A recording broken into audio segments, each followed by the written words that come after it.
Segala puji bagi Allah yang telah memberikan saya nikmat kesehatan dan kesempatan pada hari ini. Bapak Ibu Dewan Juri yang saya hormati, izinkan saya untuk mempresentasikan karya ilmiah saya tentang pendampingan kaum rentan, khususnya perempuan atau ibu-ibu. Adapun judul dari karya ilmiah saya ini yaitu pemberdayaan potensi kaum perempuan mengelola karangan menjadi produktif bernilai ekonomi. Saya Suryani menjadi penyuluh agama Islam sejak tahun 2015 dengan spesialisasi kerukunan umat beragama dan bertugas di kantor urusan agama Kecamatan Tarakan Timur, lebih tepatnya di Kelurahan Mambungan Timur yang berada di wilayah Kecamatan Tarakan Timur, Kota Tarakan, dengan luas wilayah 12,70 km dan jumlah penduduknya 4.184 jiwa yang terbagi dalam 11 RT 2 RW, di mana 100% penduduknya beragama Islam, alhamdulillah, dan juga mata pencaharian penduduknya kebanyakan sebagai petani tambak, petani kebun, pekerja swasta maupun profesi yang lainnya. Pemukiman penduduknya masih sangat kental dengan masa pedesaan, di mana lahan-lahan rumah dibangun di atas kebun mereka masing-masing, utamanya yang berada di sepanjang jalan menuju kawasan agrowisata. Di samping saya menjadi penyuluh agama Islam di masyarakat, saya juga mempunyai 2 kelompok binaan tetap, yaitu yang pertama Majelis Taklim As-Sakinah, di mana Majelis Taklim ini berdiri sejak tahun 2015 yang beranggotakan 47 orang ibu-ibu di sekitar wilayah RT 1.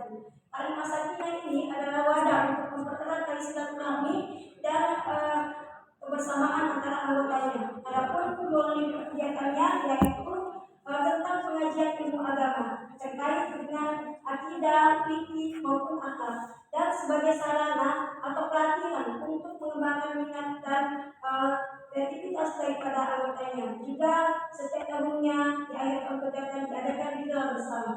Yang kedua, Majelis Taklim Al-Hidayah. Majelis Taklim ini berdiri sejak tahun 2013 dengan kelompok sasarannya yaitu 53 remaja anak-anak dengan bentuk kegiatannya adalah pengajian, belajar Iqra dan Al-Quran, mentahfiz hadis surah pendek, ayat pilihan, dan juga belajar ilmu Islam. Di samping itu juga diadakan villa di setiap akhir tahun kegiatannya. Bapak Ibu Dewan Juri yang saya hormati, adapun landasan saya untuk memberdayakan potensi kaum perempuan khususnya di dalam majelis taklim saya di dalam hal mengelola pekarangan menjadi lebih produktif adalah bahwasanya pekerjaan pertama adalah merupakan salah satu pekerjaan yang mulia dan disukai oleh Allah Subhanahu wa taala. Sebagaimana firman-Nya, A'udzubillahi minasyaitonirrajim. Bismillahirrahmanirrahim. Man 'amila sholihan min dzakarin aw unsa wa huwa mu'minun falanuhyiyannahu hayatan thayyibah wa lanajziyannahum ajrahum bi ihsani ma kanu ya'malun. Barang siapa yang mengerjakan amal soleh, baik laki-laki maupun perempuan, dalam keadaan beriman, maka sesungguhnya akan kami berikan kepadanya kehidupan yang baik, dan sesungguhnya akan kami berikan pahala kepada mereka lebih baik daripada apa yang telah mereka kerjakan.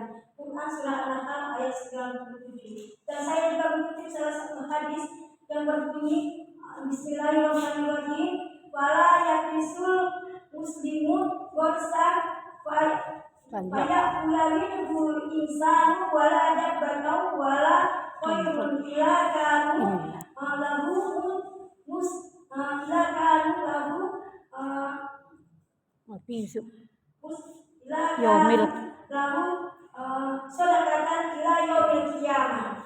Dia adalah seorang muslim yang menanam tanaman, kemudian apa yang dimakan darinya baik itu manusia, hewan, ternak ataupun burung ataupun yang lainnya, kecuali menjadi sedekah baginya sampai hari kiamat. Hadis diriwayatkan oleh Bukhari dan Muslim.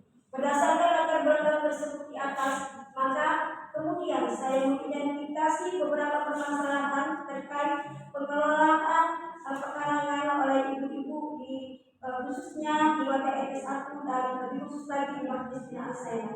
Saya mengidentifikasi beberapa permasalahan, di antaranya Di antaranya adanya aktivitas sebagai ibu rumah tangga yang mana pekerjaan mereka sehari-harinya benar-benar hanya sebagai ibu rumah tangga yang mencuci, memasak, mengasuh anak, sedangkan mereka juga menginginkan satu kegiatan sebagai tambahan pengisi waktu luang yang kiranya bermanfaat dan dapat menambah penghasilan keluarga.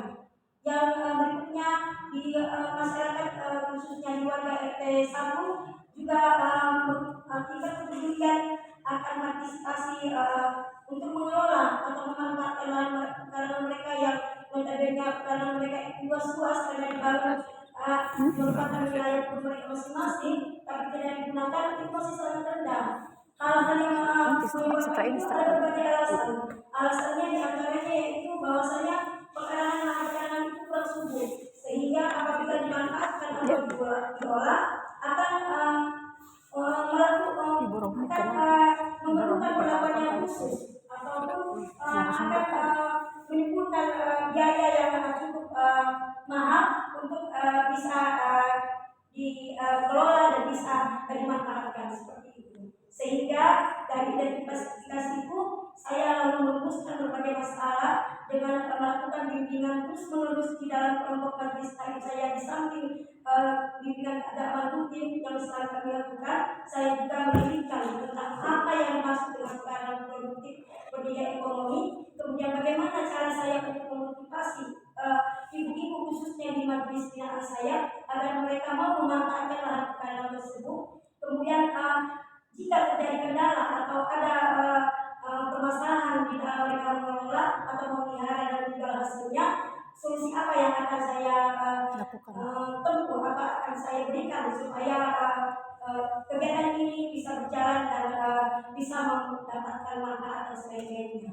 Kemudian tentu saja sasaran ataupun aktor dari yang saya sasar yaitu yang pertama yaitu ibu-ibu di dalam jemaah binaan saya, kemudian warga-warga juga sekitar masyarakat binaan saya. Adapun metode yang saya lakukan saya sebut dengan metode pengabdian di masyarakat. Metode pengabdian ini meliputi pendampingan di dalam mengelola lahan, memelihara, ataupun saya melakukan pelatihan-pelatihan, berbagai macam pelatihan-pelatihan yang sekiranya dapat sebagai upaya merealisasikan kegiatan ibu-ibu di dalam mengelola pelatihannya. Dan di dalam kajian ini juga saya melakukan monitoring atau evaluasi secara berkala dengan bersama-sama ibu majelis taklim binaan saya dan langsung kepada ibu-ibu yang pekarangannya sudah ditangani untuk melihat dan memberi motivasi serta meninjau apa kendala mereka, kemudian solusi apa yang akan saya berikan kepada mereka apabila mereka menghadapi kendala di dalam mengelola pekarangan tersebut.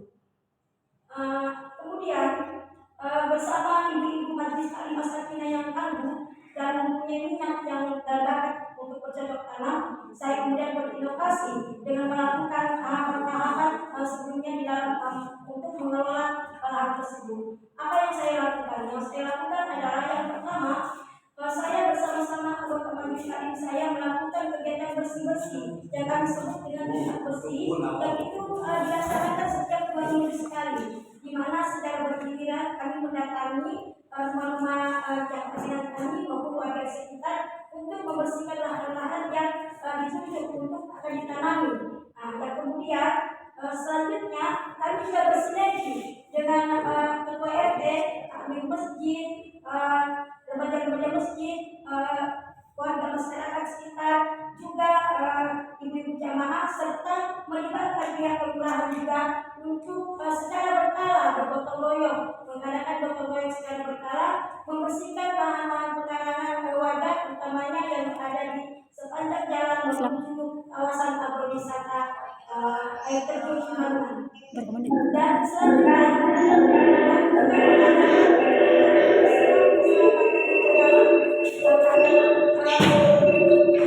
saya mengadakan perhitungan tentang bagaimana cara memanfaatkan lahan pekarangan dengan memanfaatkan limbah dari limbah-limbah tetangga.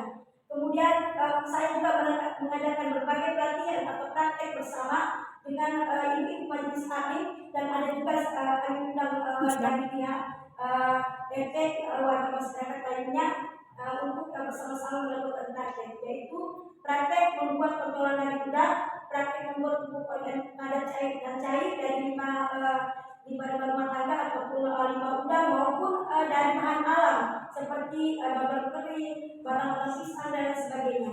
Kemudian praktek mengelola bagaimana pekarangan itu bisa terkelola dengan baik. Selanjutnya saya melakukan inovasi dengan melakukan praktek-praktek seperti berikut ini. Praktek membuat pentolan, praktek membuat pupuk organik padat dan cair, praktek mengolah beberapa jenis sayuran. Di sini saya akan tekankan bahwa praktek mengolah beberapa jenis sayuran menjadi sayur masak itu daun ubi. Contohnya daun ubi saya sebut salah satu kebetulan dalam tanda kutip ibu janda dengan pertolongan anak.